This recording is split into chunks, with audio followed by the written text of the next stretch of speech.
Chapter 17. Rugburn. King Ben is here! King Ben is here! The villagers of Stone City left their work and dwellings to line the road near where the royal jet had landed. Ben got out and waved to his people, who waved and cheered back. They walked together in a merry parade all the way to the center of town.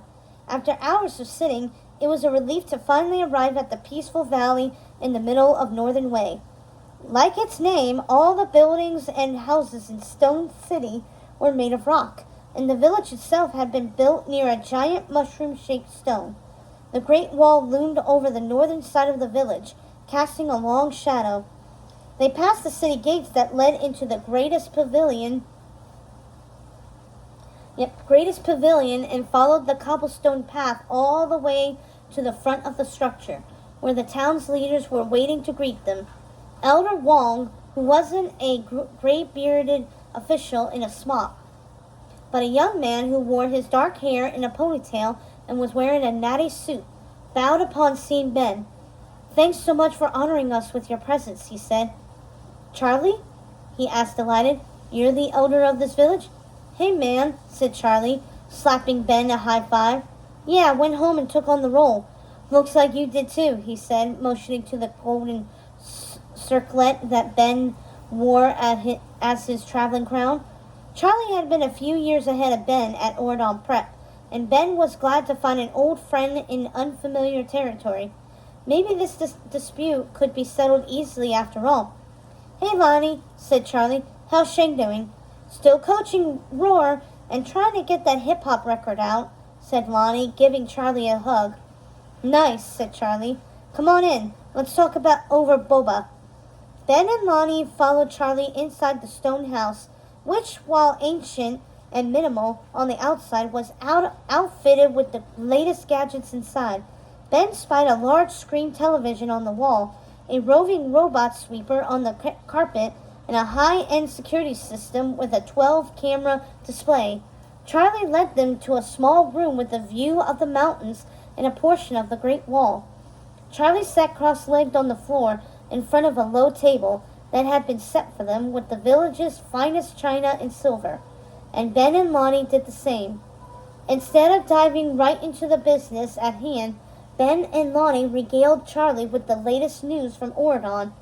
"Is it true that Audrey's dating Chad?"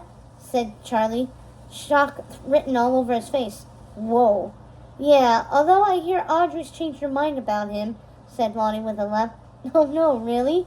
said Ben, who hadn't heard that rumor. "Poor Chad. He'll be crushed." They talked about the Seaside Festival, and Charlie mentioned the Imperial Palace was looking forward to hosting Ben during their Ordon celebration. "I hear they've hired acrobats from all over the kingdom," said Charlie, "especially the ones who can do tricks with fire." Lonnie smiled. "The fire dancers were always my favorite." "Yeah, I can't wait," said Ben. "It's going to be amazing. Too bad Seaside got rained out." "It happens," said Charlie. "So what's going on here?" asked Ben, accepting a tall glass of boba from a smiling servant. He sipped the round tapioca balls through the extra-large straw. "See up there?" asked Charlie, putting down his glass and pointing out the window. "Those dots in the sky? They're flying carpets. You think they'd be quiet, right? But they fly so fast they can create a sonic boom. So every time one of them flies over the wall to our side, everything in the village shakes. It's horrible. Babies cry, things fall off tables, and see that cluster of trees over there? They're olive trees. They're planted on the Agrabah side of the wall, and when the carpets fly over, they shake the trees." "Uh-huh," said Ben. "Some of the olives fall over on our side then," said Charlie. "So we use them.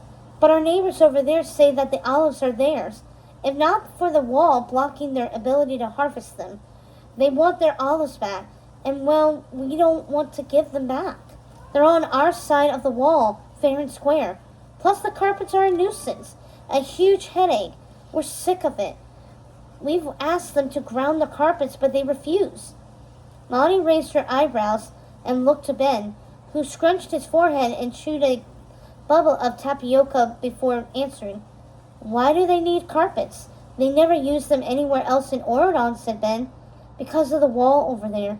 The carpets are the only way to get over it without having to go the way around, all the way around.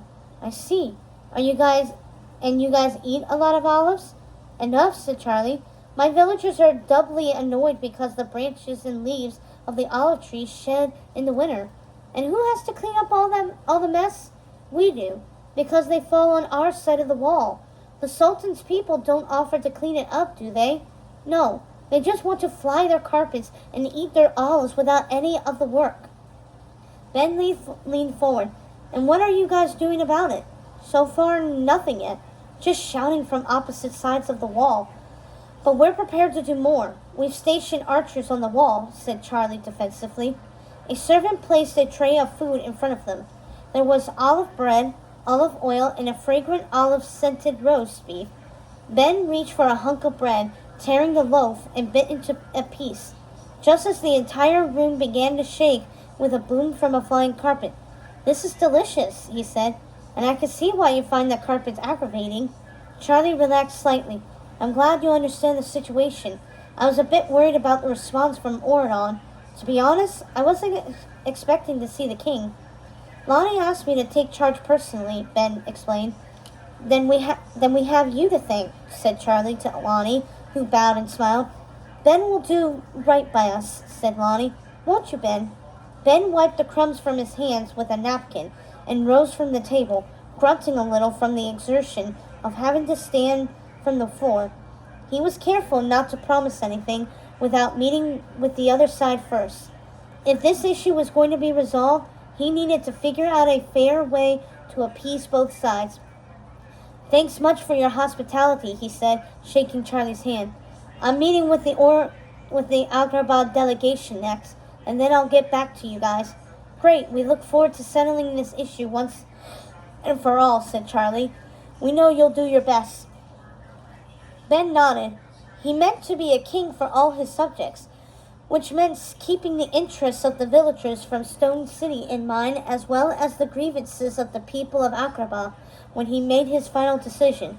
He hoped they would abide by it.